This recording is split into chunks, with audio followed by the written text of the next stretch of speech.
Assalamualaikum warahmatullahi wabarakatuh. Hamdan salatan daimaini mutalazimaini iliktifa wal ihtisar amma ba'du. Para hadirin sekalian, para pemirsa sekalian, kita sebagai umat manusia seharusnya selalu bersyukur kepada Allah Subhanahu wa taala karena kita telah dijadikan sebagai manusia. Kita diberi kesempatan untuk menjadi makhluk yang termulia, diberi amanat menjadi hamba, sehingga kita menempati posisi yang paling mulia di sisi Allah jika kita beriman dan melaksanakan kewajiban kita. Namun di dalam zaman yang penuh dengan kemodernan ini, banyak manusia yang sudah melupakan tugasnya. Banyak dari mereka yang sudah menghilangkan identitas dirinya sebagai hamba dari Allah Subhanahu wa taala. Bahkan mereka menjadi hamba dari hawa nafsunya sendiri, sehingga mereka melalaikan kewajiban yang telah dibebankan oleh Allah Subhanahu wa taala kepada manusia. Akibatnya, banyak manusia yang terjatuh dari posisinya sebagai hamba yang paling mulia, dari posisinya sebagai makhluk yang paling sempurna, terjatuh ke derajat yang rendah, yang bahkan lebih rendah dari hewan sekalipun, karena kemampuan manusia yang bisa berpikir dan berlogika ketika menjadi budak dari hawa nafsunya, maka kejahatan manusia akan menjadi lebih parah daripada hewan. Jika hewan melakukan sesuatu yang sadis atau kejam, itu hanyalah berdasarkan naluri, karena dia membutuhkan, karena dia kelaparan.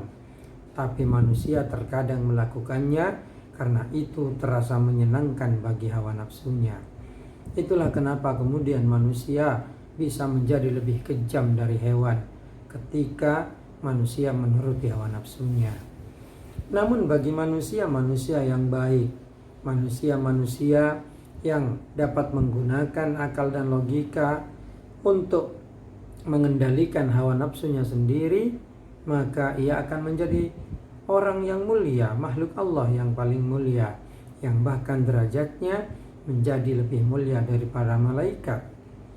Bisa dicontohkan dalam hal ini adalah nenek moyang kita, Nabi Allah Adam alaihissalam, di mana ketika diciptakan oleh Allah dan kemudian berhasil melaksanakan misi Allah Subhanahu wa taala di dalam memahami nama-nama yang diajarkan kepadanya, maka Allah Subhanahu wa taala kemudian memerintahkan kepada para malaikat untuk bersujud kepada Nabi Adam alaihissalam.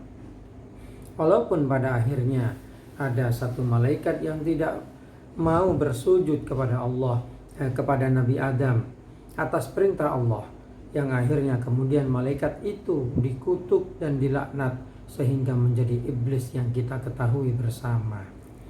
Oleh karena itu, cerita itu menunjukkan bahwasanya sedari awal, jika manusia mampu melaksanakan misi yang diberikan kepadanya, maka Allah pun memerintahkan malaikat agar bersujud kepada manusia.